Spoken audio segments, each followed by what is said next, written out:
8, you're listening to the XFM Breakfast Show. Good morning, I am John Holmes. It is Friday, which is why we invite you to share with us the ways you waste time at work. It's waste of time, Friday. You're at work, it's Friday, kick back. How do you get by doing nothing on the boss's dollar on a Friday?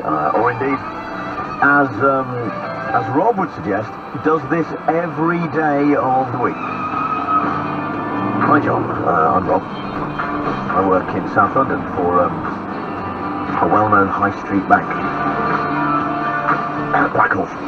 Now, the activity I'm about to describe is not limited to a Friday, John, because I can stretch it out over most days of the week.